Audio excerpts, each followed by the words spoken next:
अखिल जगत स्वामी साब सदा शिव मल्हारी मणिमल्ल संहारक ऐश्वर्य प्रदाता शक्तिदाता जय दुरी गणाधीशित आदिरुद्र श्री मातंड भैरवा।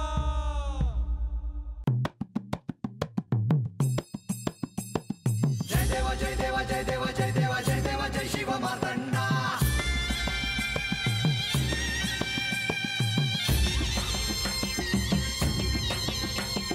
जय देवा जय देवा जय देवा जय देवा जय देवा जय शिव मातंडा। हरिवर्धन मल्हारी तुझी प्रचंडा। अगडदुम नगारा सोन्याची जेजुरी देव गेले जेजुरा निळा घोडा। अगडदुम नगारा सोन्याची जेजुरी देव गेले जेजुरा निळा घोडा। पाव में तोडा कमरी कर पटा मिहिर मस्तकी तुरा। खोबऱ्याचा कुटका भंडाऱ्याचा भडका बोल अहंकारा सदानंदाचा येळकोट। सदानंदाचा येळकोट। जय देवा जय देवा जय देवा जय देवा जय देवा जय शिव मातंडा। जय देवा जय देवा जय देवा जय देवा जय देवा जय शिव मातंडा। हरिवर्धन मल्हारी तुझी प्रचंडा। जय देवा जय देवा जय देवा जय देवा जय देवा जय शिव मातंडा। हरिवर्धन मल्हारी तुझी प्रचंडा।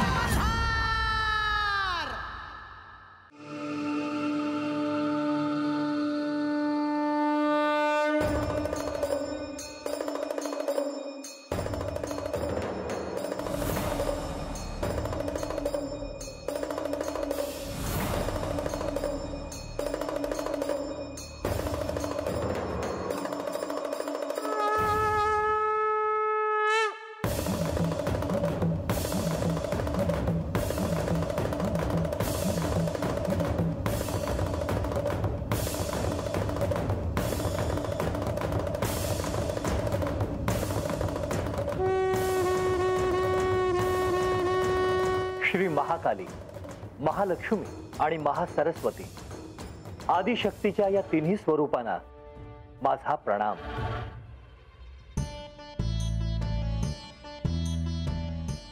देवी, आपल्या पुन्हा येण्याने सारांना खरोखरीच आनंद झाला आहे।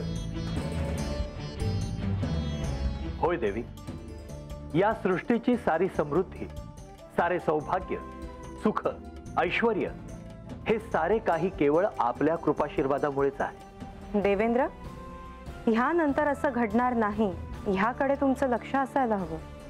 होय देवी, या सृष्टीवर पुन्हा असे संकट येणार नाही यासाठी मी दक्ष असेल।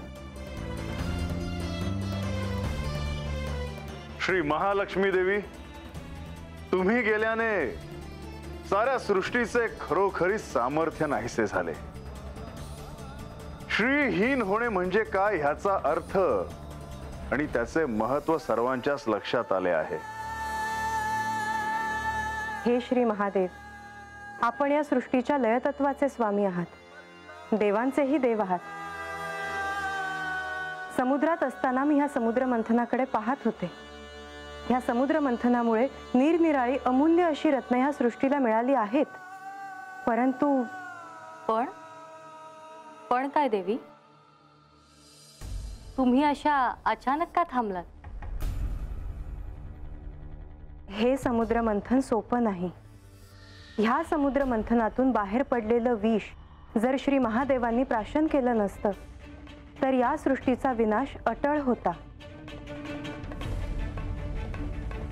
ज्यासाठी हे समुद्र मंथन घडत आहे तो हेतू आता पूर्ण होताना दिसत आहे। तुमचे ह्या सृष्टीत पुन्हा आगमन झाले आहे।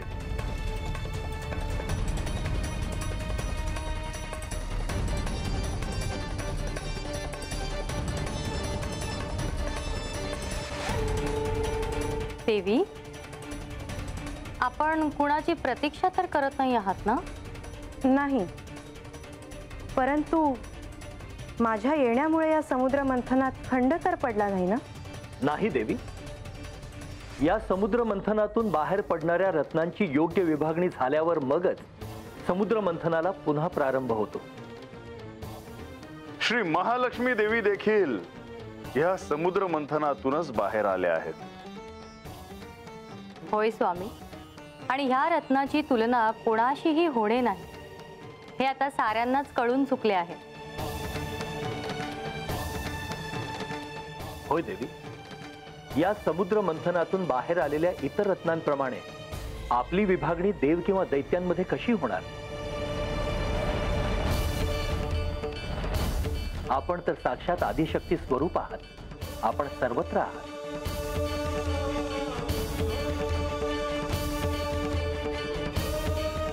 अर्थात कुणा एकावर आपण थोडीच प्रसन्न होणार.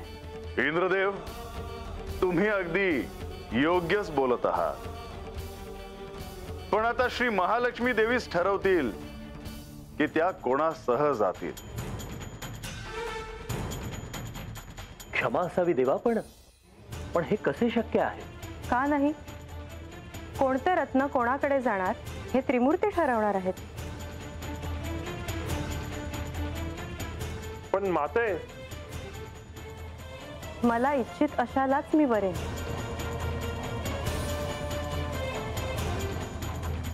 माधवा,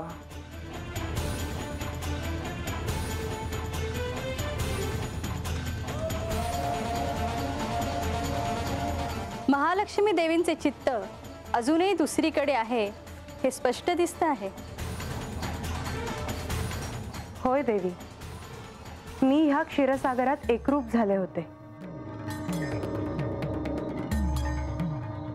मला प्राप्त करण्यासाठी देवांनी आणि दैत्यांनी समुद्र मंथन केलं. परंतु हे घडलं ते श्री विष्णूंमुळे, आणि अजूनही मला त्यांचं दर्शन झालेलं नाही. मग तुम्ही त्यांना तसं सांगितलं तर ते दर्शन देणार नाहीत असं होणार नाही.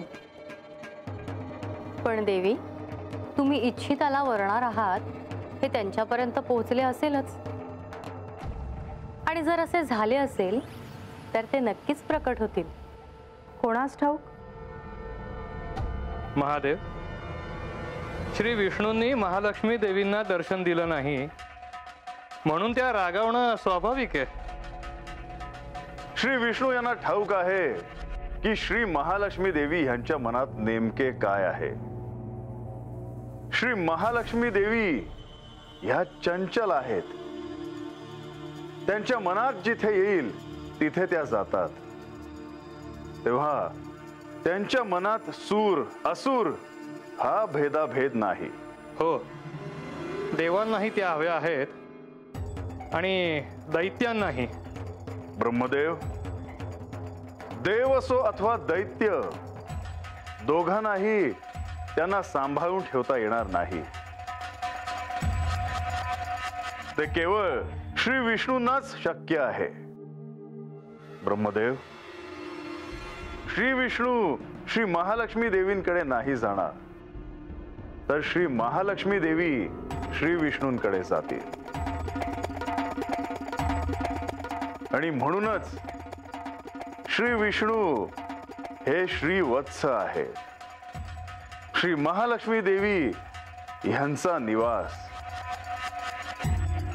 जिथे श्री विष्णू तिथे श्री महालक्ष्मी देवी, आणि जिथे श्री महालक्ष्मी देवी तिथेच श्री विष्णू.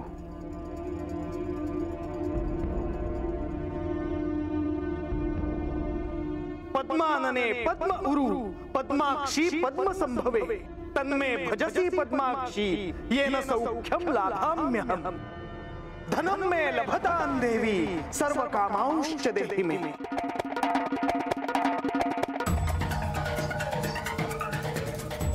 त्या क्षणी श्री महालक्ष्मी देवींना सर्वजण प्रसन्न करण्यासाठी तत्पर होते.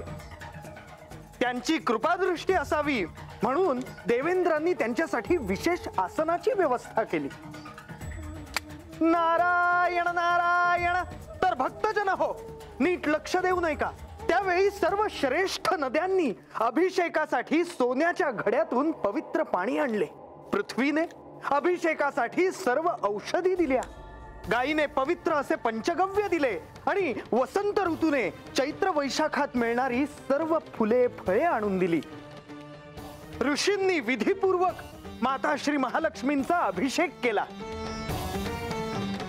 गंधर्व मंगल असे गायन करू लागले.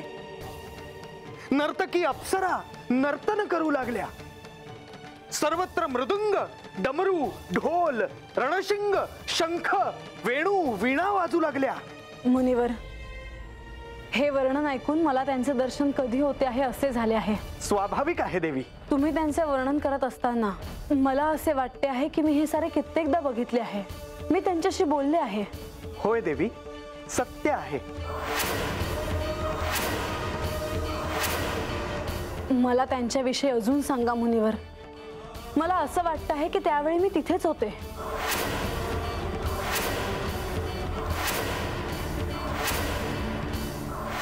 श्री महालक्ष्मी देवींचा कृपाशीर्वाद मिळावा म्हणून प्रत्येक जण काही ना काही अर्पण करत होते. मेघ देह धारण करून डमरू, ढोल, नगारे, रणशिंग, शंख, वेणू, वीणा वाजवू लागले. तेव्हा हातात कमळ धारण केलेल्या श्री महालक्ष्मी देवींना दिग्गजांनी पाणी भरलेल्या कलशांनी स्नान घातले. त्यावेळी ब्राह्मणांनी वेदमंत्र म्हटले. त्यांना समुद्राने पिवळी रेशमी वस्त्रे दिली. वरुणाने वैजयंती माला अर्पण केली. मधाने धुंद झालेले भ्रमर तिच्यावर गुंजाराव करीत होते. प्रजापती विश्वकर्म्याने निरनिराळ्या प्रकारचे दागिने दिले. श्री सरस्वती देवींनी मोत्यांचा हार दिला. ब्रह्मदेवानी कमळ आणि नागांनी 2 कुंडले दिली.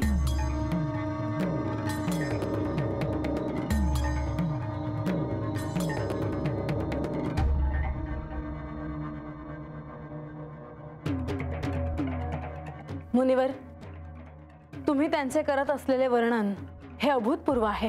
नारायण नारायण. इतकेच नव्हे देवी, तर त्यावेळी श्री महालक्ष्मी देवींनी आपल्याशीच विवाह करावा असेही सर्वांना वाटत होते. परंतु श्री महादेवांनी त्यांनाच त्यांचा निर्णय घेण्यास सांगितल्याने सगळा प्रश्नच मिटला. आणि त्यांनी त्यावेळी श्री विष्णूंचीच निवड केली असणार. नारायण नारायण. देवी, तुम्हाला वाटते तसे हे सरळ नव्हते बरे? म्हणजे म्हणजे देवी, त्या ठिकाणी असलेल्या कोणाच्या गळ्यात वरमाला घालायची याचा विचार श्री महालक्ष्मी देवी करतच होत्या. देवी, त्यावेळी तुम्ही असं काही कराल याची मला कल्पना नव्हती.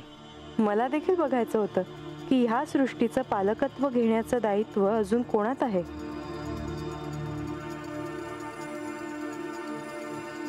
नारायण नारायण.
मी इच्छिताला वरेन असं मी म्हणाले, तरीही तुम्ही मला दर्शन दिलं नाही.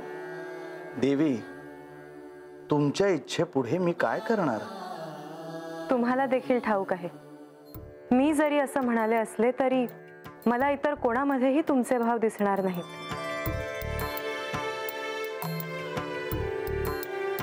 मी केवळ तुम्हालाच वरणार आहे. तुमच्या इच्छेबाहेर मी नाही देवी.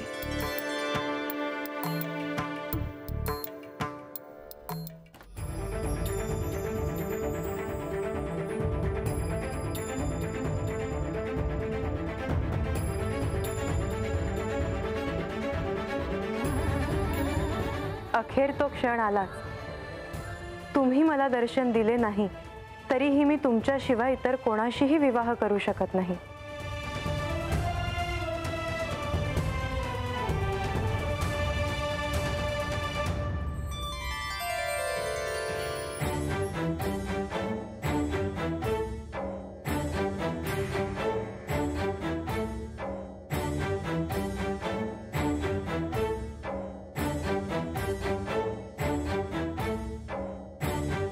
माधवा, या क्षणी आपला श्री महालक्ष्मी देवींबरोबर पुनर्विवाह झाला आहे, पण तरीही हा विवाह देव, दैत्य, चेतना, शक्ती यांच्या साक्षीने होणे देखील अत्यंत महत्वाचे आहे.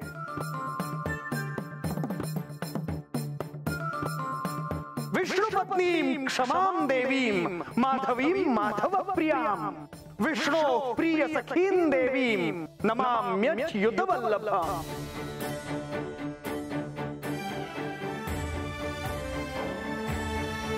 य एवं वेद ओम महादेव्यै च विद्महे विष्णुपत्नी च धीमहि तन्नो लक्ष्मी प्रचोदयात्. ओम शांति शांति शांति.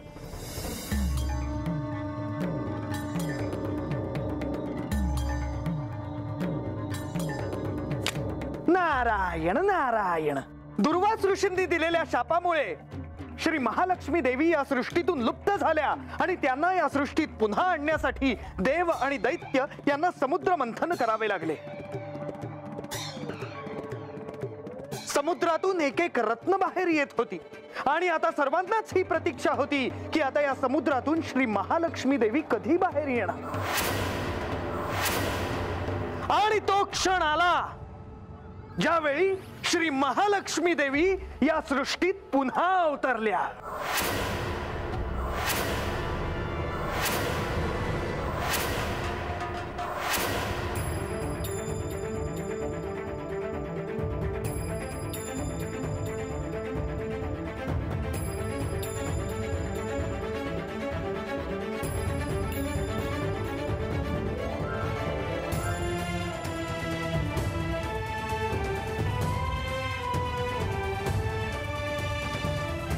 महालक्ष्मी, महाकाली, महासरस्वती ही आदिशक्तीचीच रूप.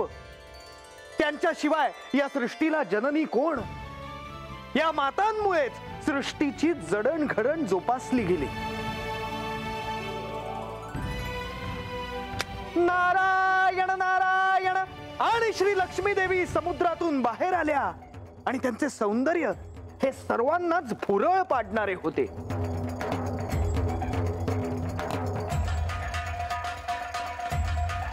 सारी सृष्टी ज्या क्षणाची वाट पाहत होती तो क्षण आता जवळ आला होता. माझ्या आराध्यांचा आणि श्री लक्ष्मी मातेचा विवाह संपन्न होणार होता.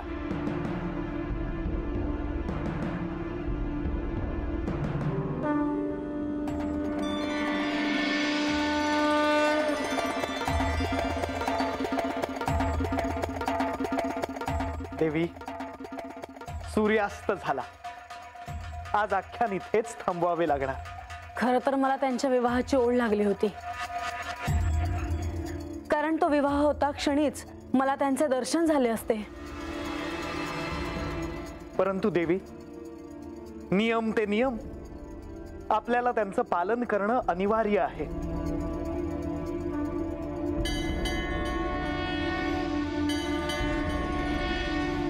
देवी, सूर्यास्त झाला. आज आख्यान इथेच थांबवावे लागणार. हो, मी ते जाणते मुनिवर.